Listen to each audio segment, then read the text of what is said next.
Hello. Welcome everyone to JLABTV. I am JLAB and this is Football Manager 2022, the Youth Academy Challenge with Beira-Mar. I wanted to go and look at this screen because apparently, according to the odds, we have an established top 5 now. 5 teams that should, on paper, be fighting for the title every single year. And the fact that Sporting are now down in 5th place and Braga in 4th is interesting, especially when Braga are barely separated by Porto, and it's Tondela who have the best team on paper, yet they always seem to fail. Who knew that they could fail so much? Either way though, we've taken on one of the 5 teams, and we're about to take on another one today. And we're in October, so we've had quite a few games since we last met, so let's go over them. The first game we had was against Gil Vicente away from home, and we went behind inside 27 minutes. After Camera scores, well, he hits it post and it finds its way to Ben, 1-0. We do equalise, thankfully for us, and 41 minutes in, I thought, okay, we might have a chance when Ventura does this. Finds Antunes, he has to slide tackle the ball into the back of the net, so he scores. And then they scored before half-time because, well, why wouldn't they? Camera finds Luis Ricardo. Luis Ricardo just gets very, very lucky. 2 goals they've had lucky breaks with, but they were a better team, and they finally scored a third in the 78th minute of the game. Really, we probably didn't deserve anything out of this game, but it's just annoying that we lost the way we did. And they had 2 very lucky goals. Now, admittedly, they also missed a penalty, which we, I think, saved, or they hit the bar. One of the 2 things happened, but it was not ideal to say the least. We lost our first league game of the season, and it was a very disappointing game. The next game we had was against Morenz, and we took the lead inside 5 minutes after Ventura scored that free kick. So, good stuff against a team that just got promoted this season. Ventura then plays the ball across, and he finds Mariah, who scores his first of the season and second for the club. So we're looking good there. And then we make it 3. Ventura somehow gets there first, finds Pope. Pope finds back in the net to end his goal drought, which has been going on for the last year.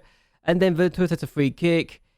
It's saved, and then, honestly, it's another bit of lucky play here. It finds Esteval, who scores, I think, his first ever goal for the club. But we win 4-0. It's a very comfortable win. And yes, that last goal was a bit lucky, but honestly, the other 3 goals made us look a bit more dominant. It's just a shame that XG was not as good as it could have been, and we overperformed it quite comfortably. The next game we had was away from home against Vizela, and they took the lead after Petro Brazil scores their effort, and they honestly had deserved at that point, so it wasn't like we can complain. But then we get an equaliser in the 58th minute of the game, and Luis Santos finds the ball to Mariah, who has suddenly become a good goal scorer. 2 goals in 2 games for him. And he's actually got us on level terms, and every time he scores, it feels like we get at least a point, which is very useful. And the XG for both teams suggests that we could have even seen more goals, and perhaps we're a bit unlucky not to have scored a second. So it's good to know we're good. It's just a shame that we didn't win, but I'll take a point either way. The next game we had was against Vazim, and we scored thanks to this penalty from Alvarez. Good to see we could still score, and that was all that she wrote. We didn't need anything else, and we proved that we can win the games, even without our goal scores up front, scoring, so it's good to know we can still do well. We then took on Tondela, and we did not perform well at all. They were easily the better team, and Colminas scores this effort to make it 1-0. They deserved the goal because, well, they're really good. And the team that's considered the best team on paper scored again. They scored after Augustin scores the effort after Pro makes a bit of a howler. Oh dear, 2 games we do badly. We even tried a new formation just to see what it worked. I'm never trying this formation again because it did not work. And we lost 2 goals to as a result. Now, admittedly, it might be because of the team we faced, but it wasn't my smartest time to try this tactic out. But either way, we tried it. It just didn't work. We then had our biggest win of the season. And I mean this, literally, in the fact that we took on one of the best teams in the country in Braga, and we took the lead inside 2 minutes. And then, in the 16th minute of the game, we scored a second. So Braga 2-0 down inside 60 minutes. Quinton with a really good ball. Pope scoring 2. And they then get a goal back through this penalty thanks to Yusuf. But they couldn't get a second. We beat some Braga, one of the best 5 teams in the country.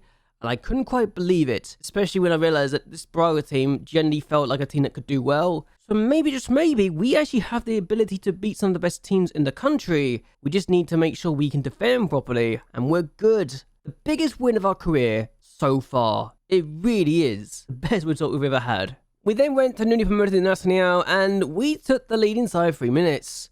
And when Pope finds Quintanilla, I thought, oh, okay, this is one of those games where we're going to win comfortably because there's a new promoted team. Then they score from a corner inside 6 minutes.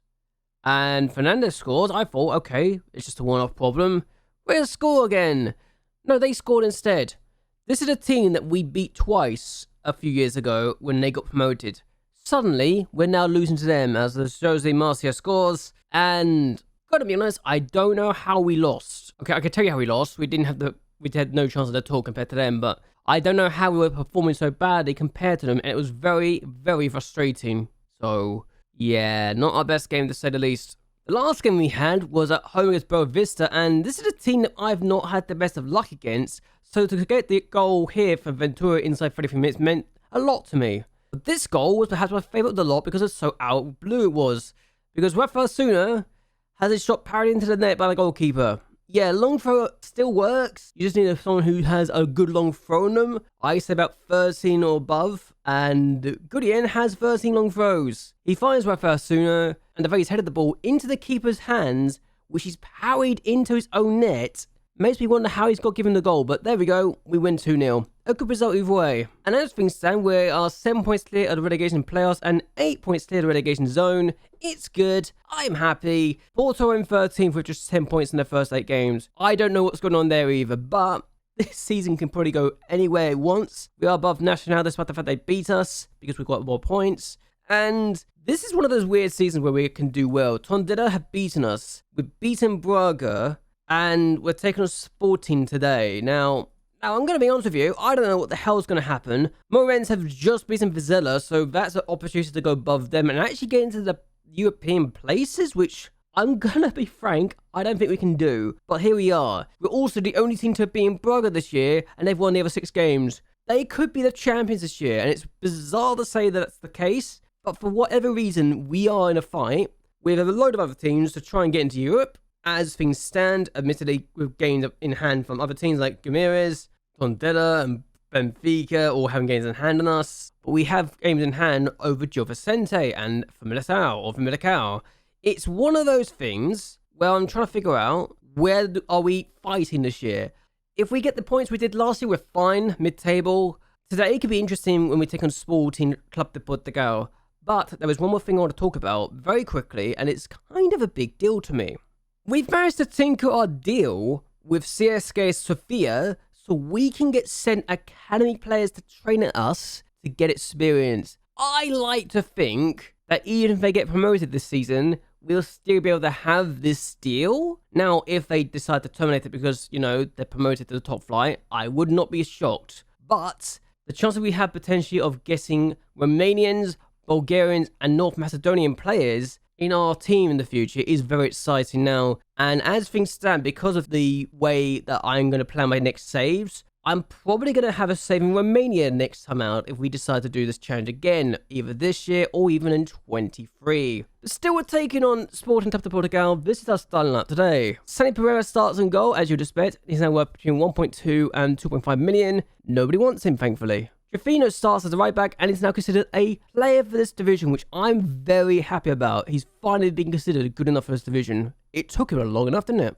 Lasca starts as a centre back. He's good enough as a second tier and needs to improve. His determination is going up though, so hopefully with that he can get better and better.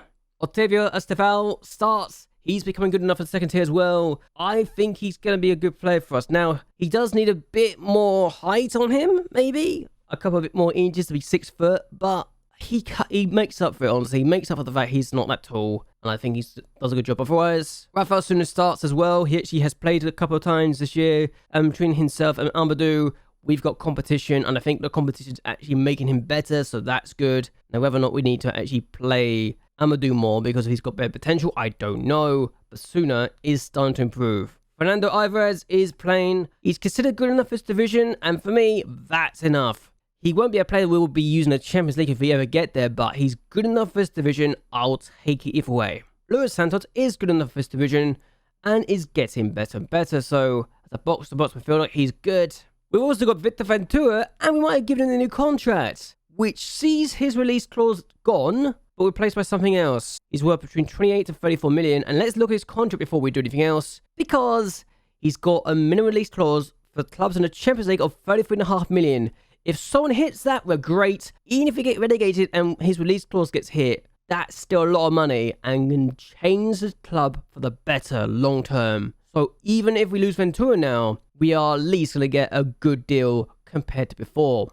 Paulo Aparicio, we've already talked about, but I'm going to play him as the advanced playmaker today on the left. Now, whether or not he actually performs that, I don't know, but it's a good idea to test that either way. Will Pope plays up front as a deep line forward. He's not amazing, but he's got 3 goals, so I can't complain.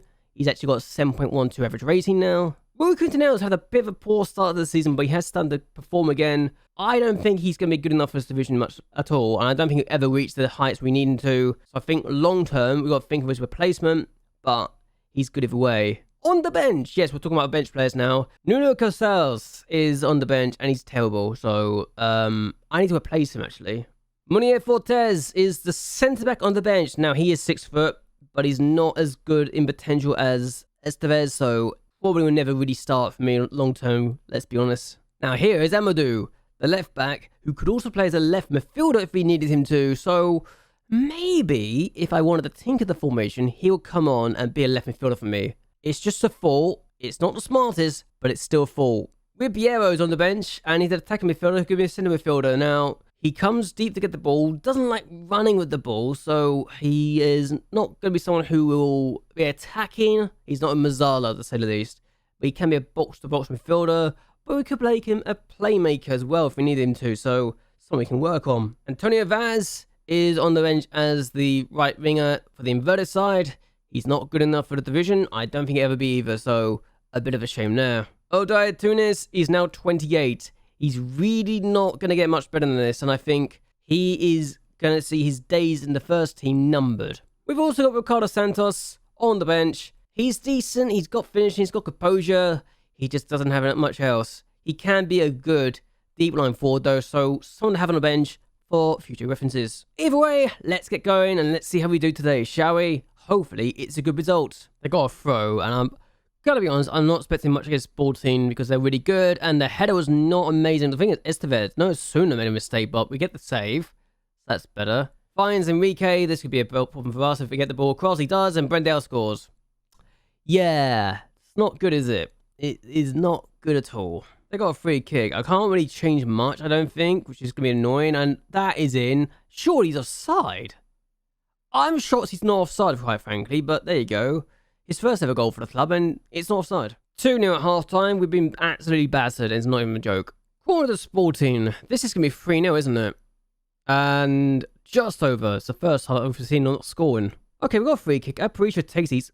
A free kick specialist, and Brandel gets there first? Oh my days. I didn't think he'd be the person defending that, but okay. Suna finds Aparicio. Suna. Santos. What can he do? Finds Pope. Quintanilla, can we do something with this? Finds Aparicio. Chance! Is he onside, is the question?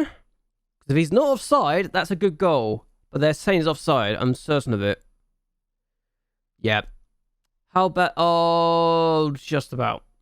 Okay, so they might have a chance to make this free if we don't do well here. I wouldn't be surprised if they do make it free, quite frankly. We've been very bad today. And, oh, chance maybe.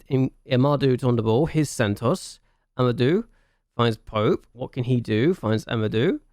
And Njai finds Antunes. Njai again. Oh, good ball.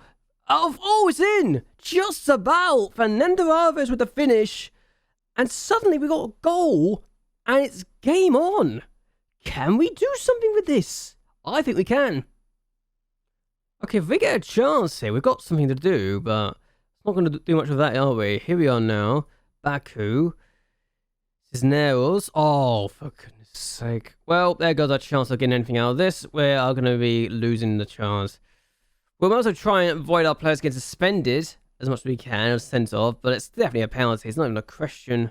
Esteban to take the penalty. Saved by Pereira. And a chance he's been blocked, and we have a chance maybe if we can get the ball away.